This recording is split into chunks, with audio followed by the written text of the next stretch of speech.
অটোরিকশার সাথে এটা পার্থক্যটা কি? বাংলাদেশে অটোরিকশা হিসেবে দেখা যায় যে কেউ উঠতে পারে। এটা হচ্ছে শুধু টুরিস্টের জন্য, আর এটা অনেক বেশি এক্সপেন্সিভ। আনুমানিক মূল্য বাংলা টাকা হিসাব করলে 35 থেকে 40 লাখ টাকা।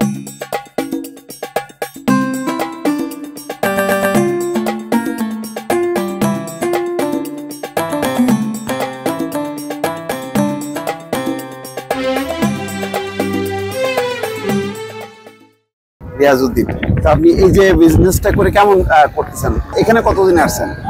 এখানে আমি আসছি 1.5 বছর হলো।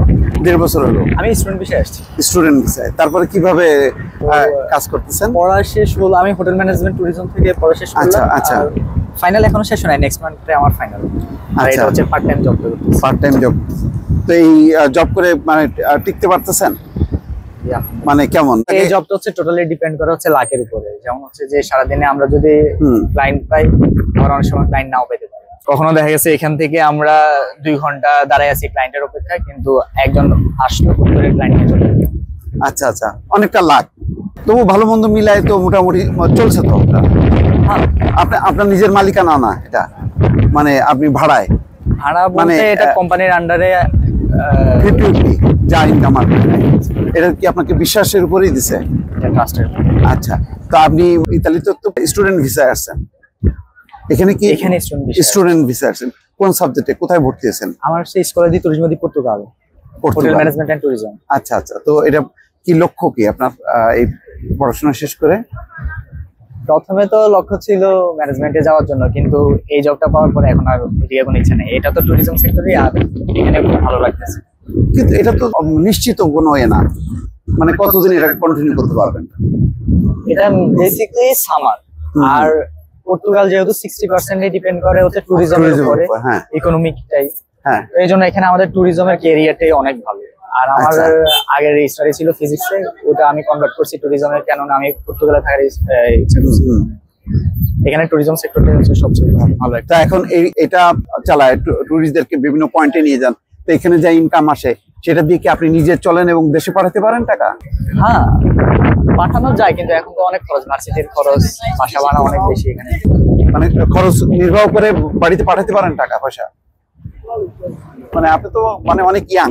আপনার দেশের বাড়ি কোথায় বললেন? চৌমুহনী। আচ্ছা, তো এমনি আপনাকে মানে ফ্যামিলিকে চালাইতে হয় এমন তো না? এরকম না, আলহামদুলিল্লাহ এখন পর্যন্ত। আচ্ছা আচ্ছা, তো ইচ্ছা কি আছে, মানে পর্তুগালেই থাকবেন না এখানে কাগজপত্র করে এখানেই থাকবেন? এখানে কাগজপত্র করে বলতে আমাদের দেশে আসলে এখানে আমাদের সহজে রেসিডেন্ট কার্ড সহজেই হয়ে যায়। আচ্ছা, আর দেখা গেছে এখানে পর্তুগালের একটা ল অনেক বেশি সহজ, সেটা হচ্ছে যে একমাত্র পর্তুগালে একটা দেশ যেখানে স্টুডেন্টদের রেসিডেন্ট কার্ডটাও পাসপোর্ট পর্যন্ত কাউন্ট করে।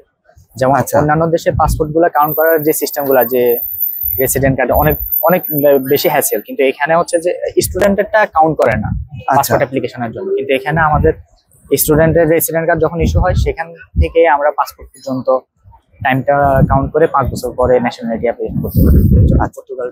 ফলে যারা স্টুডেন্ট আসে তাদের জন্য এখানকার কাগজ পাওয়াটা অনেক সহজ। এটা তো সব দেশেই ইজি, কিন্তু এখানে এক্সট্রা অপরচুনিটি হচ্ছে যে স্টুডেন্টদের রেসিডেন্ট কার্ড যেটা, সেটাও হচ্ছে যে জেনারেলি এটা কাউন্ট করে। আচ্ছা আচ্ছা, এটা যে স্টাডি শেষ করে আবার আমার এখানে ওয়ার্ক পারমিটের রেসিডেন্ট কার্ডের জন্য ওয়েট করতে হবে, তারপরে পাসপোর্ট অ্যাপ্লিকেশন, এটা না। আচ্ছা, স্টুডেন্টের রেসিডেন্ট কার্ড সেটাই হচ্ছে যে একেবারে পাসপোর্ট। বুঝতে পারছি। আমাদের এটা বাংলাদেশের অটোরিকশার মতো দেখতে হলো, এটা ওইরকম না, এটা অনেক পাওয়ারফুল, কেননা আমাদের এরিয়াটাই হচ্ছে হিলটেক্স এরিয়া। আচ্ছা, অনেক পাওয়ারফুল। অনেক পাওয়ারফুল। আচ্ছা, আর এটা হচ্ছে যে আপনার হিলটেক্স এরিয়া, হিলটেক্স হিলগুলো অনেক সহজ বিষয় না।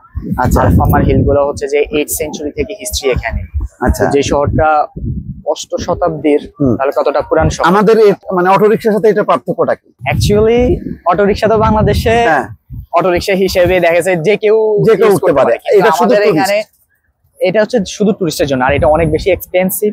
আচ্ছা, আর এটা খোলামেলা গাড়িটা, যেহেতু আমরা এনভায়রনমেন্টটা দেখাতে হবে ওদেরকে, এই জন্য গাড়িটা ইউজ করা। আর এটা নিয়ে আমরা সহজে যে কোনো জায়গায় মুভ করতে যেতে পারেন। আনুমানিক মূল্য কত এটা বললেন?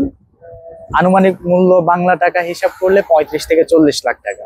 35 থেকে 40 লাখ টাকা, এক্সপেন্সিভ, অনেক এক্সপেন্সিভ। আচ্ছা আচ্ছা, তাহলে এই যে আরো যেগুলি দেখছি, এই একটা কোম্পানির আওতায় চলছে নাকি ভিন্ন ভিন্ন কোম্পানি? মালিক ভিন্ন ভিন্ন? মালিক অবশ্যই ভিন্ন ভিন্ন। ভিন্ন ভিন্ন। ওই ভাই উনি একটু আগে যিনি ছিল এখানে, ওনার নিজের 5টা গাড়ি আছে। নিজের?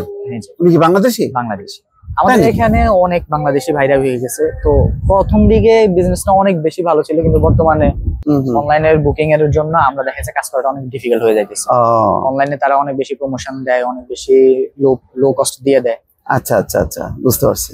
লেটার যখন ওরা অনলাইনে চেক করে আমাদের কাছে আবার আসে, তখন ডিফিকাল্ট। আচ্ছা, বুঝতে পারছি। আমাদের ড্রাইভিংটা ইজি, কিন্তু রুট গুলো ইজি না। এটা যে কোনো ভাবে ইউজ করা যায় এখানে, জাস্ট সিম্পলি একেবারে ড্রাইভিংটা একেবারে সিম্পলি একটা বিষয়। ও, শুনতে পাওয়া যাচ্ছে।